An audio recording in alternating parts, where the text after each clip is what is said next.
भारत में दशहरा के दिन रावण दहन कर बुराई पर अच्छाई की जीत का जश्न मनाया जाता है। वहीं देश के कुछ हिस्सों में ऐसे भी समुदाय हैं जो इस दिन को शोक दिवस के रूप में मनाते हैं।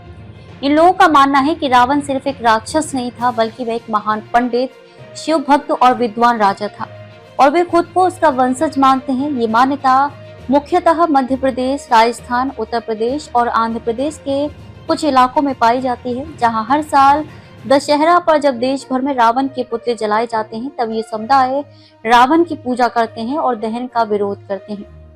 इन समुदायों का दावा है कि वे रावण वंश से जुड़े हुए हैं और उन्हें रावण राजवंशी कहा जाता है।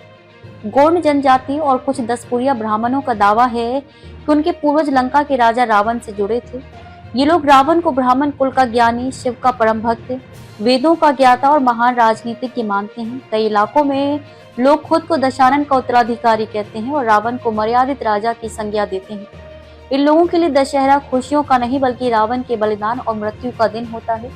इसलिए वे इस दिन उपवास रखते हैं, प्रार्थना करते हैं और रावण की मूर्ति या तस्वीर के सामने दीप जलाकर उन्हें श्रद्धांजलि देते हैं। मध्य प्रदेश के मंदसौर में रावण का एक भव्य मंदिर है। स्थानीय लोग मानते हैं कि मंदसौर रावण की पत्नी मंदोदरी की जन्मभूमि है, इसलिए यहाँ रावण को जमाई के रूप में पूजा जाता है। हिमाचल प्रदेश के कांगड़ा में कुछ ब्राह्मण समुदाय रावण को शिव भक्त और ज्ञानी ब्राह्मण मानते हैं और दशहरा पर उसे श्रद्धांजलि देते हैं।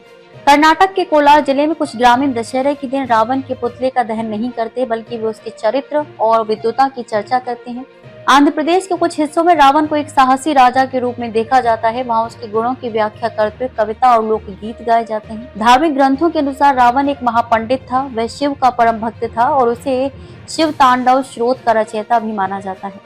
हालांकि रावण ने सीता हरण जैसी बड़ी गलती की, लेकिन कई विद्वान उसे पूरी तरह से राक्षस कहना उचित नहीं मानते। कुछ लोगों का ये भी मानना है कि रावण का एक दहन एक पक्षी निर्णय का प्रतीक है और उसमें रावण के गुणों की उपेक्षा की गई है।